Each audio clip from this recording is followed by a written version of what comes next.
আসসালামু আলাইকুম প্রিয় দেশবাসী ও প্রবাসী ভাই বোনেরা, আপনারা কেমন আছেন? আশা করি ভালো আছেন। আমি প্রবাসী ভাই বোনদেরকে কিছু কথা বলতে চাই। আমাদের রেমিডেন্স শাটডাউন করা আছে এবং আমাদের ১৯ দফা দাবি আদায়ের আগ পর্যন্ত আমরা থেমে থাকবো না। ইনশাল্লাহ আমরা লড়াই চালিয়ে যাব। আমাদের দাবি পুরো করতেই হবে। আমাদের সরকার তত্ত্বাবধায়ক ডক্টর মোহাম্মদ ইউনূস স্যারকে অনুরোধ করব, উনি যেন আমাদের দাবিগুলো অতি দ্রুত পুরো করেন। এবং দেখতে পেলাম আমাদের বিমানবন্দরে নতুন ম্যাজিস্ট্রেট আসছে। উনি যথেষ্ট প্রবাসীর জন্য কাজ করতেছে এবং উনি বলেছে যে ওনার যদি চাকরি চলে যায় ওনার কোনো কষ্ট নেই, তারপরে বিমানবন্দরে কোনো চুরি দুর্নীতি এগুলি থাকবে না।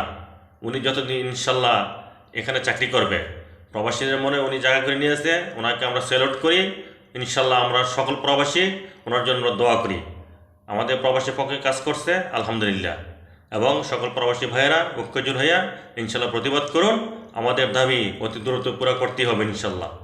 বাংলাদেশের যে কোনো সরকারি আসুক না কেন আমাদের দাবি পুরা করা আগ পর্যন্ত আমরা থেমে থাকবো না। সকলে ভালো থাকবেন। আল্লাহ হাফেজ। সালামু আলাইকুম।